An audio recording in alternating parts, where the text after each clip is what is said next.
सब देवताओं ने श्री भोलेनाथ की स्तुति की है।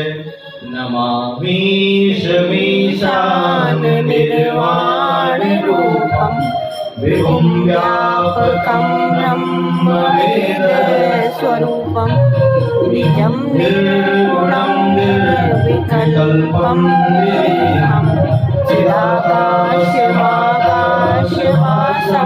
भजेऽहम् निराकार ओंकार मूलं तुरीयं विराजानिरोधीतमीशं गिरीशं करालं महाकालं कृपालं गुणाकार संसारि नतोऽहम्। पूरा स्तोत्र गाएंगे तो समय लगेगा। आगे आप गाएं, अपने घर जाके बोलें, यहाँ नहीं गाना, यहाँ कथा सुनो। और हम भी अपने कमरे में जाके गाएंगे, क्योंकि स्तोत्र बीच में नहीं छोड़ना चाहिए। जब जब भी हम कोई स्तोत्र छोड़ते हैं, जैसे मान लो भागवत जी में गोपी गीत के 2-3 श्लोक गाए और फिर छोड़ दिए, तो फिर हमें कमरे में जाके गाना पड़ता है, नहीं तो पाप लगेगा अधूरा छोड़ने। तो सब देवताओं ने स्तुति की है। उन्होंने गाया नहीं ना, इतना आके गाने पूरा आता है ना, तो हमारे को पाप लगेगा अगर हम वापस नहीं करेंगे तो। वरदान दिया है, आधा रह गया तो हमारे इससे में आधा तो जब यदुवंश कृष्ण अवतारा, जब भगवान श्री कृष्ण यदुवंश में कृष्ण अवतार भगवान नारायण कृष्ण का अवतार लेंगे, तब एक काम तुम उनके पुत्र बन के आना। तब तक तुम अनंग रहो। अनंग माने बिना अंग के, इसलिए कामदेव का एक नाम है अनंग। कामदेव सबके हृदय में रहते हैं, परंतु उनका शरीर कैसा है, वो देखने में कैसे लगते हैं, काले हैं, पीले हैं, चश्मा लगाते हैं, बिना चश्मे वाले हैं, कैसे अभी तक किसी ने नहीं देखा, क्योंकि वो अनंग है।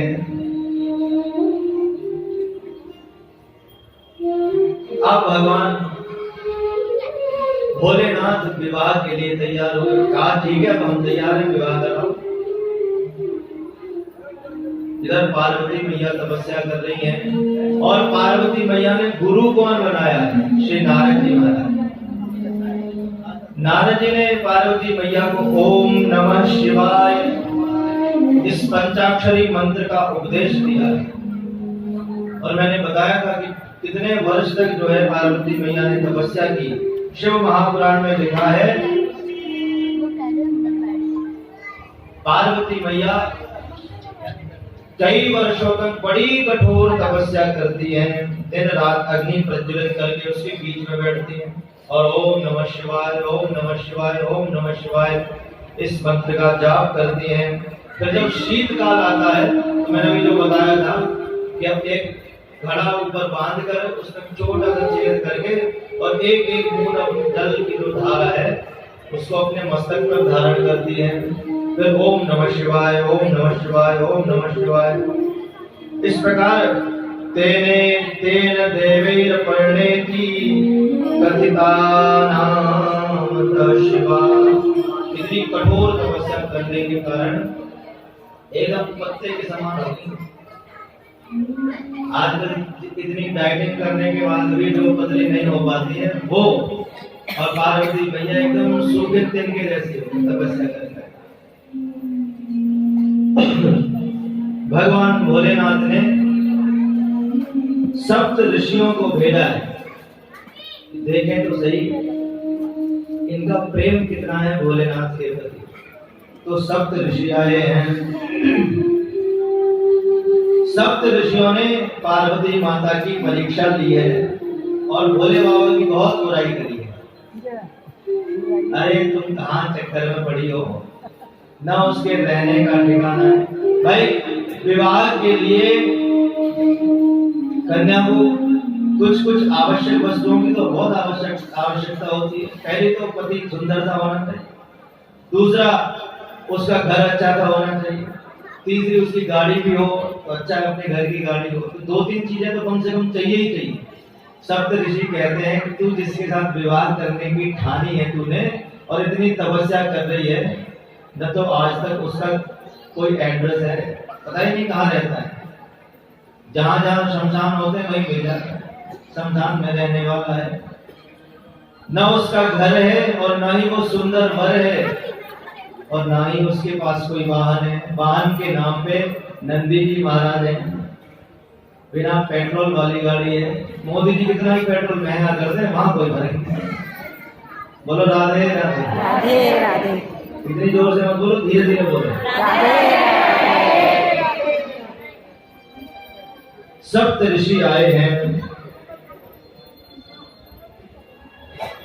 ऋषिन गौर देखी तह कैसी, मूर्ति मंद तपस्या जैसी।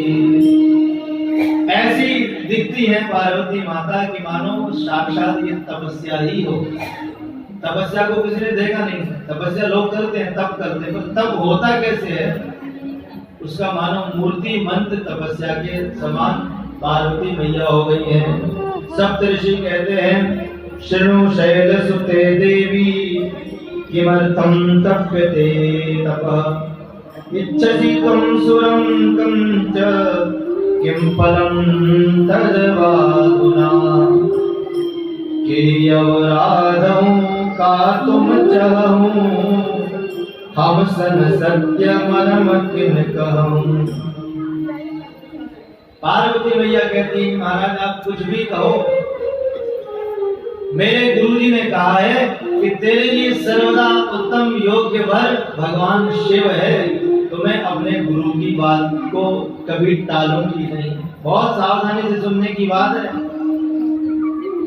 पार्वती मैया साक्षात जगत जननी है, सब कुछ जानती है।